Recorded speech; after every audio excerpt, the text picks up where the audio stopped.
तर विनोद तावडे यांना संधी मिळालेली आहे। विनोद तावडे सध्याचे भाजपचे राष्ट्रीय सरचिटणीस आहेत। केरळ विधानसभेची जबाबदारी तावडेंवर सोपवण्यात आली आहे। गेल्या वर्षीच्या बिहार निवडणुकीमध्ये ते पक्ष प्रभारी होते।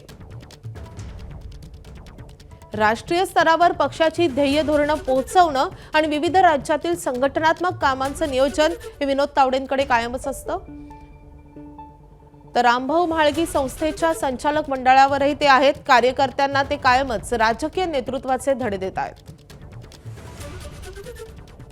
रामदास आठवले फोनवरून आपल्या सोबत आहेत। आठवलेजी, तुमचं स्वागत आहे आणि तुमचं खूप अभिनंदन। राज्यसभेची उमेदवारी तुम्हाला जाहीर झाली आहे, तुमची काय प्रतिक्रिया आहे? माझी प्रतिक्रिया हीच आहे की मी आंबेडकरी चळवळीमधला कार्यकर्ता आहे आणि मी नरेंद्र मोदींच्या विकासाच्या अजेंड्याला घेऊन मी देशभर फिरतो आहे आणि दलित आहेत, आदिवासी आहेत, ओबीसी आहेत, अल्पसंख्याक आहेत, सर्वांना न्याय देण्यासाठी मी मोठ्या प्रमाणामध्ये काम केलेलं आहे। आणि माननीय नरेंद्र मोदीजी, अमित शहाजी, राजनाथ सिंगजी आणि नितीन नवीनजी आणि आमचे मुख्यमंत्री देवेंद्र फडणवीसजी या सर्वांचा मला अत्यंत चांगल्या पद्धतीचा पाठिंबा मिळाला। आणि तिसऱ्यांदा मला जी राज्यसभा मिळाली आहे त्या राज्यसभेचा उपयोग देशभरामध्ये जो गोरगरीब माणूस आहे त्याला न्याय मिळवून देण्यासाठी मी प्रयत्न करत राहणार आहे। माझा पक्ष देशाच्या कानाकोपऱ्यामध्ये वाढलेला आहे आणि त्याचं कारण हे आहे की नरेंद्र मोदीजींच्या विकासाच्या अजेंड्याला पाठिंबा देऊन मी सातत्यानं आमच्या सरकारची भूमिका मांडलेली आहे आणि सर्व सबका साथ सबका विकास ही भूमिका घेऊन आम्ही पुढे चाललेलो आहोत। त्यामुळं मी या सर्वांचे हार्दिक आभार व्यक्त करतो आणि बाबासाहेब आंबेडकरांच्या आशीर्वादामुळे संधी मिळालेली आहे। तिसऱ्यांदा मला राज्यसभेवर संधी मिळालेली आहे। यापूर्वी 3 वेळेला मी लोकसभेत होतो, आता तिसऱ्यांदा मला राज्यसभेची उमेदवारी मिळालेली आहे। त्याबद्दल मी नरेंद्र मोदी साहेबांचं, अमित भाईंचं, त्यानंतर राजनाथ सिंग साहेब आहेत, ती नवीन आहेत, देवेंद्र फडणवीस आहेत, यांचा आभार व्यक्त करतोच आहे। परंतु माझे कार्यकर्ते जे आहेत ते माझ्या पाठीशी ताकदीने उभे राहिले अनेक वर्षांपासून आणि बाबासाहेब आंबेडकरांची मुवमेंट चालवून मी इथपर्यंत आलेलो आहे। त्यामुळे मला ही संधी जी मिळालेली आहे त्याचं सोनं केल्याशिवाय मी राहणार नाही, एवढंच या प्रसंगी मी आपल्याला सांगू इच्छितो। आठवलेजी, ज्याचा तुम्ही उल्लेख केला की सलग तिसऱ्यांदा तुम्हाला आता भाजपने संधी दिलेली आहे राज्यसभेवर, मात्र जेव्हा जेव्हा लोकसभेची निवडणूक येते, विधानसभेची निवडणूक येते किंवा अगदी महानगरपालिकेच्या निवडणुका येतात तेव्हा तेव्हा मात्र तुम्हाला संघर्ष करावा लागतो, घासाघीस करावी लागते तुमच्या कार्यकर्त्यांना उमेदवारीसाठी। हे असं नेमकं का होतं? आता ते एक तर असं आहे की आपल्या बीजेपीकडे लोकांची संख्या मोठ्या प्रमाणात लोक आलेले आहे, त्यामुळे थोडासा आम्हाला काही जागा मिळाल्या नाही। पण माननीय देवेंद्र फडणवीस यांनी रिपब्लिकन पक्षाला एमएलसी देण्याचं मान्य केलेलं आहे, त्याप्रमाणे 1-2 महामंडळाचे अध्यक्षपद देण्याचं मान्य केलेलं आहे।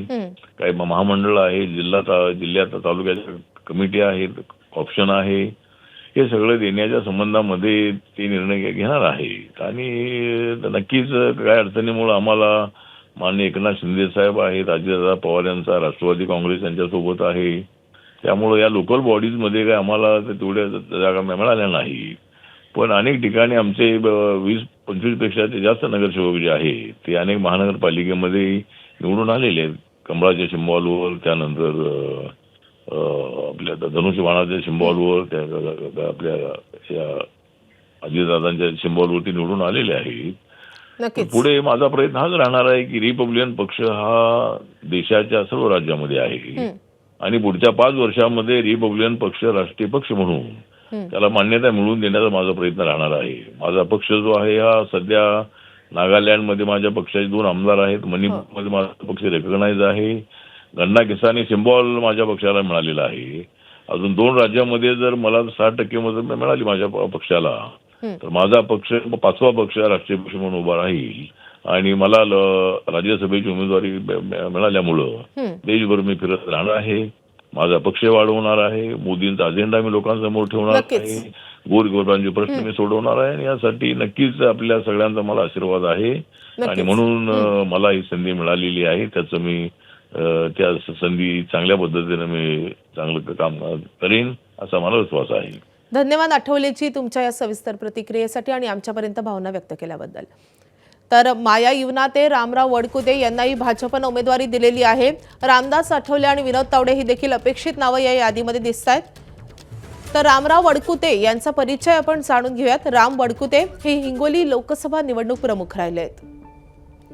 विधान परिषदेचे ते माजी आमदार आहेत आणि हिंगोलीचे माजी जिल्हाध्यक्षही राहिलेत. पुण्यश्लोक अहिल्यादेवी होळकर शेळी मेंढी महामंडळाचे ते अध्यक्ष आहेत. एबीपी माझा, उघडा डोळे बघा नीट.